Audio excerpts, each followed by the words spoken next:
Prepare చేయడానికి time లేనప్పుడు గానీ, లేకపోతే అసలు మార్నింగ్ లేవడానికి వీలు పడనప్పుడు గానీ, ఈ రెసిపీ మనం నైటే ప్రిపేర్ చేసుకొని పెట్టుకోవచ్చు. So, easy and simple and టేస్టీగా ఉంటుంది. ఇది మనం రైస్‌లో కానీ, చపాతీలో కానీ చాలా బాగా యూజ్ అవుతుంది. సో, నేనిక్కడ ఫస్ట్ పల్లీలను వేయించుకొని, తర్వాత వెల్లుల్లనేది తీసి పెట్టుకున్నాను. తర్వాత ఒక కడాయిలో 3 స్పూన్ల వరకు ఆయిల్ యాడ్ చేసుకొని, అందులో పచ్చిమిర్చి అనేది యాడ్ చేసుకున్నాను.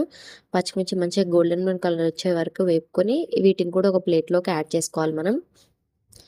వీటిని కూడా ఒక ప్లేట్‌లోకి తీసుకున్న తర్వాత, నేనిక్కడ అదే ఆయిల్‌లో టమాటాలని యాడ్ చేసుకున్నాను. టమాటోస్‌ని ఒక 1 కేజీ వరకు యాడ్ చేసుకుంటున్నాను నేను. కొంచెం కచ్చగా ఉన్న టమాటాలు యాడ్ చేసుకోవడం వల్ల ఏంటిదంటే పచ్చడికి టేస్ట్ అనేది బాగా ఉంటుంది. టమాటాలు ఒక 5 నిమిషాల తర్వాత మగ్గిన తర్వాత ఇందులోకి మనం కొద్దిగా కరివేపాకు, అలాగే కొద్దిగా పసుపు అనేది యాడ్ చేసుకుందాము.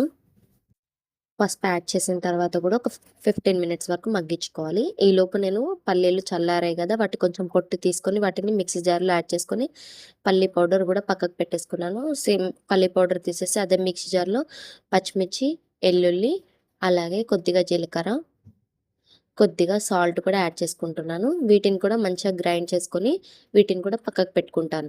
ఈలోపు టమాటా అనేది నాకు ఇక్కడ మగ్గిపోయింది. సో, దీన్ని కూడా నేను ఒక మిక్సీ జార్‌లో తీసుకుంటున్నాను. ఫస్ట్ పొడి చేసిన పల్లి పొడి, అలాగే పచ్చిమిర్చి పేస్ట్, ఇప్పుడు టమాటోస్ మూడిటిని కలిపి మిక్సీ పట్టుకుంటున్నాను ఇక్కడ నేను. మిక్సీ పట్టుకున్న తర్వాత కన్సిస్టెన్సీ అనేది ఇలా ఉండాలి. కొంచెం కచ్చపిచ్చగానే మిక్సీ పట్టుకోవాలి.